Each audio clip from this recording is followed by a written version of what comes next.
Academia Periso y a FISAUDE, que me han invitado aquí hoy.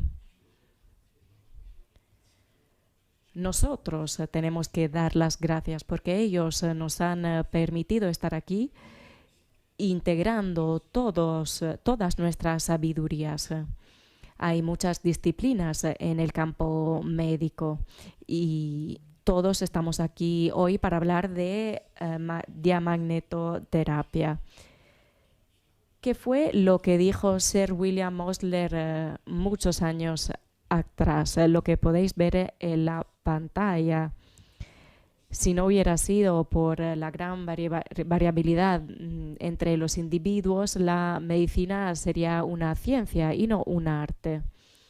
¿A qué viene esto? Es que nos hemos dado cuenta, utilizando los fármacos, de que hay personas que necesitan una pastilla entera, hay personas que solo necesitan reducir la cantidad de medicamentos y esos que tienen reacciones adversas a los fármacos. ¿Cuándo nació la medicina? Pues la medicina nació hace 45 siglos. Según algunos documentos de los egipcios y otros pueblos, uno de los maestros de la medicina más conocidos es Hipócrates. La primera revolución de la medicina se debe a Leonardo da Vinci, que empezó a trabajar con los cadáveres, porque antes de Leonardo da Vinci, quizás por el cristianismo no se podía trabajar en los cadáveres, pero se debe precisamente a esta labor los progresos en la medicina. Pero la anatomía nos permitió conocer varias estructuras, es cierto, pero también tenemos que reconocer el progreso que se debe al microscopio. Hoy claramente tenemos algunos, muchos más avanzados. Pasteur dio un gran aporte reconociendo que podía haber patologías también en las células, y Pasteur empezó a aislar los microbios y a reconocer enfermedades que se debían a los parásitos. Estos descubrimientos marcan el inicio de un progreso que nos permite hoy vivir durante mucho más tiempo. Seguramente también hay otra revolución, la tercera, a saber, la radiología. La radiología nos permite examinar al paciente de forma completa. Pero si tuviéramos que contar qué pasó en los últimos 150 años, tenemos que decir que todo esto de verdad permitió alargar la vida de las personas. Estoy hablando de los antibióticos, de los marcapasos, también de la quimioterapia, hablo de la oncológica, y también los estudios controlados aleatorizados, dependiendo de las varias patologías. Así que es importante que intentemos personalizar a los pacientes, porque evidentemente hay muchas formas de curarlos.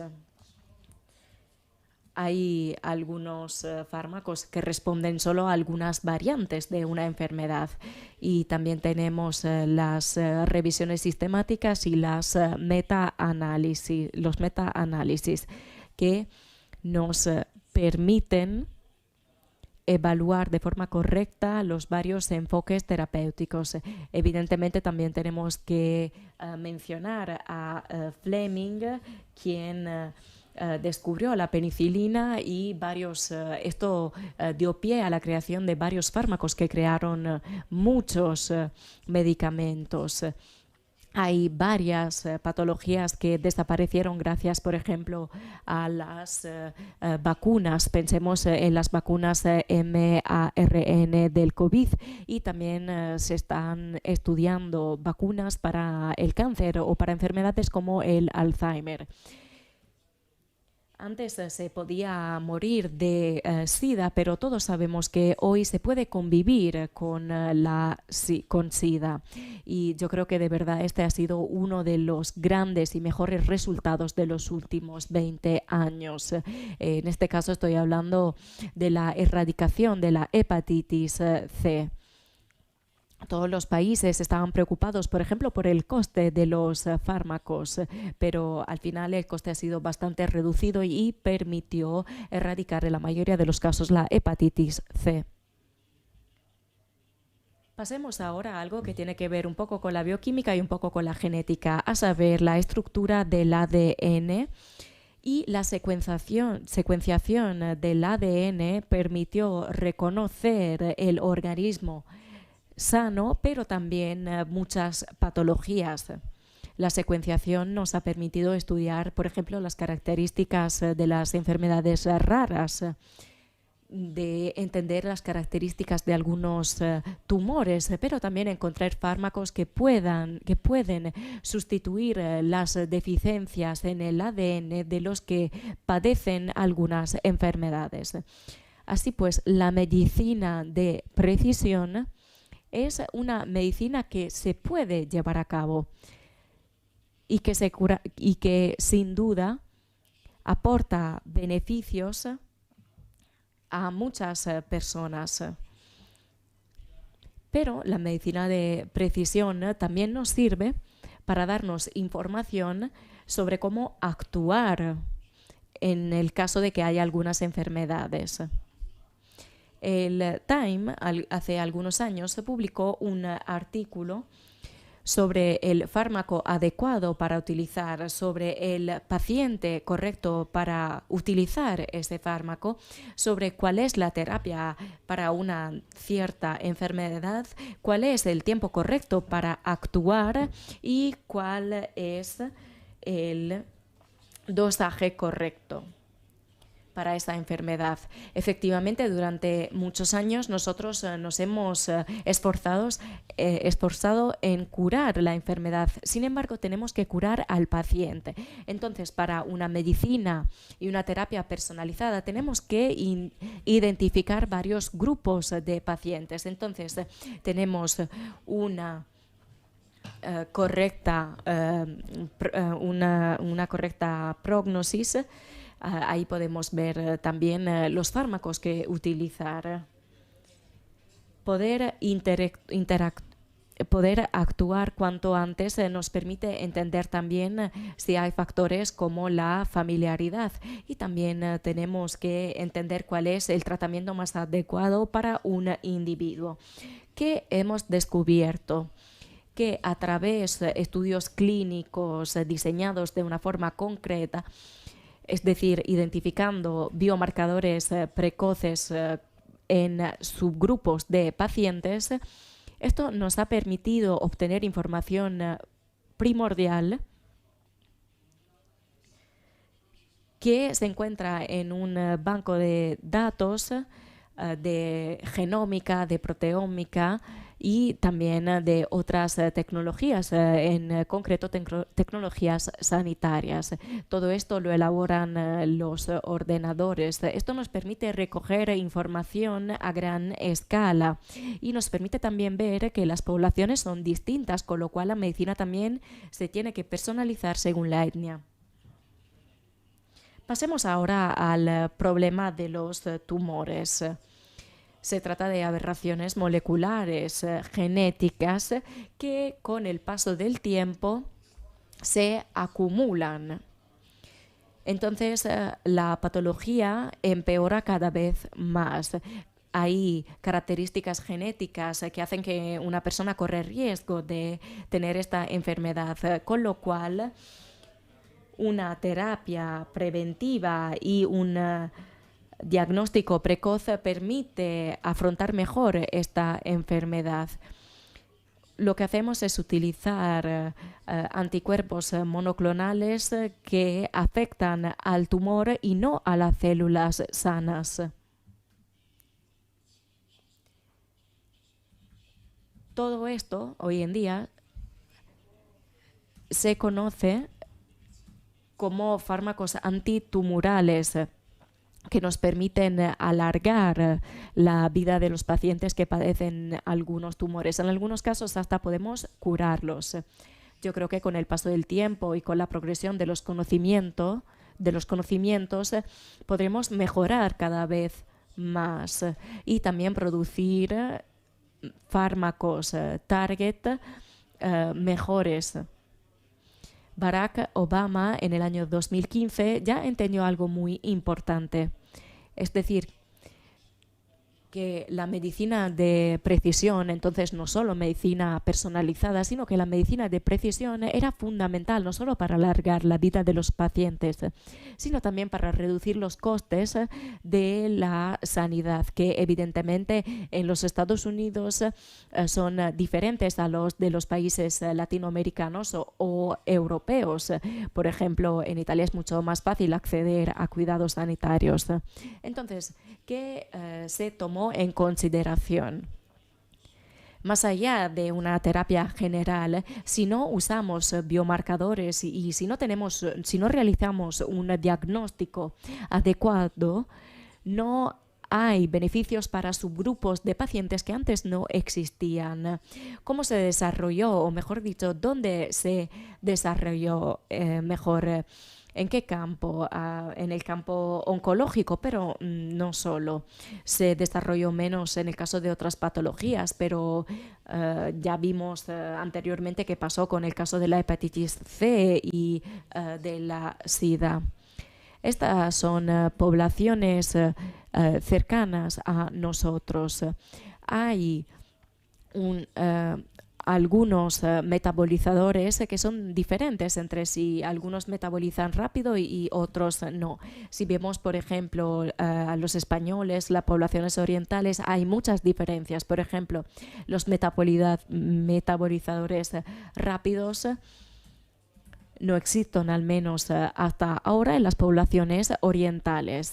¿Y dónde encontramos estos enzimas? Por ejemplo, en el hígado. Y se ven afectados, por ejemplo, por la genética, por nuestros hábitos diarios, como por ejemplo los cigarrillos o el café o el uso de fármacos, el alcohol y la contaminación industrial. Todo esto puede aumentar o disminuir el efecto de algunos medicamentos, con lo cual son responsables en algunos casos del aumento o de la reducción de la acción farmacológica. Pero cuidado, porque esto también tiene que ver con el sistema nervioso central. Pueden ser responsables del transporte, por ejemplo, de serotonina, entre otros, pero también pueden hacer que en un individuo no funcione la codeína, que es un antidolorífico, porque en casos así la codeína no se puede transformar en morfina. Los poliformismos genéticos que tienen que ver con estos citocromas pueden ser factores de protección o factores de riesgo, y pueden identificar cuál es el individuo que mejor puede usar estos fármacos. Fármacos que entonces pueden usarse en una terapia adecuada de prevención y personalizada para obtener un mayor efecto terapéutico y un menor efecto de intoxicación de fármacos. Tenemos que tener en cuenta muchos factores en la medicina personalizada: el peso, la superficie corporal, la edad, los órganos, sobre todo los que tienen que ver con la depuración del efecto de los fármacos, pero también la etnia, el género y hoy en día también el microbioma intestinal. Conocer todos estos datos que se usan también para el screening de los fármacos es primordial, porque nos permite realizar estudios clínicos adecuados. Así pues, la terapia personalizada siempre es igual que la terapia de precisión. Yo creo que se trata la mayoría de las veces de terapia de precisión, con lo cual también es útil para el Servicio Sanitario Nacional para evitar ulteriores terapias. Evidentemente, una medicina personalizada es posible, pero es complejo realizarla, porque depende de lo que nos ofrece el laboratorio, de los mecanismos biomoleculares.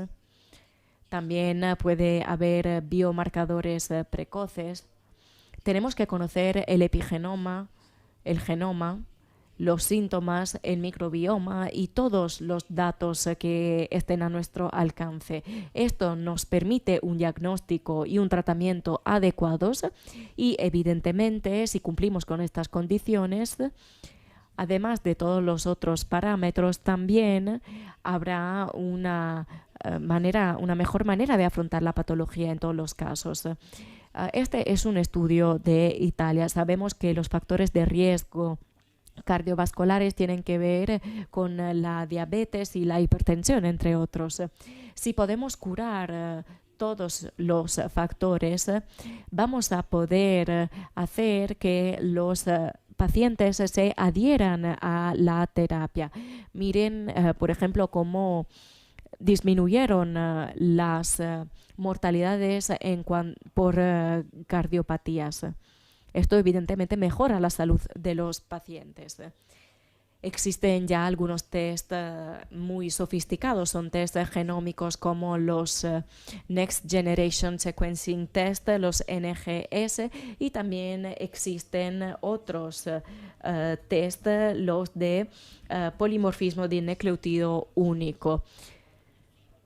Y esto ayudan a la hora de producir el fármaco, pero también a la hora de eliminar el fármaco del organismo. Aquí podemos ver los enzimas involucrados. Vemos el CYP6 y el CYP4, que no solo metabolizan los fármacos, sino todas las sustancias xenobióticas que nos llegan del exterior. Entonces, la precisión en la oncología está progresando. Existe un fármaco correcto para el paciente correcto. Y todo empieza de algo muy sencillo, la parte anatomopatológica. Si partimos desde aquí, podemos identificar el fármaco correcto para el paciente correcto. Y también tenemos la gran ayuda de los ordenadores, de la llamada inteligencia artificial, que hoy en día nos permite, a partir de ecografías, resonancias magnéticas y TAC, una estructura de la patología que podemos analizar. Se trata del metaverso muy utilizado por parte de los quirófanos en su trabajo. Hablemos ahora de la personalización de la medicina. Tenemos que seleccionar a los pacientes y también tenemos que compartir los resultados con el paciente. Por ejemplo, hay que entender que el fármaco no se le da a un paciente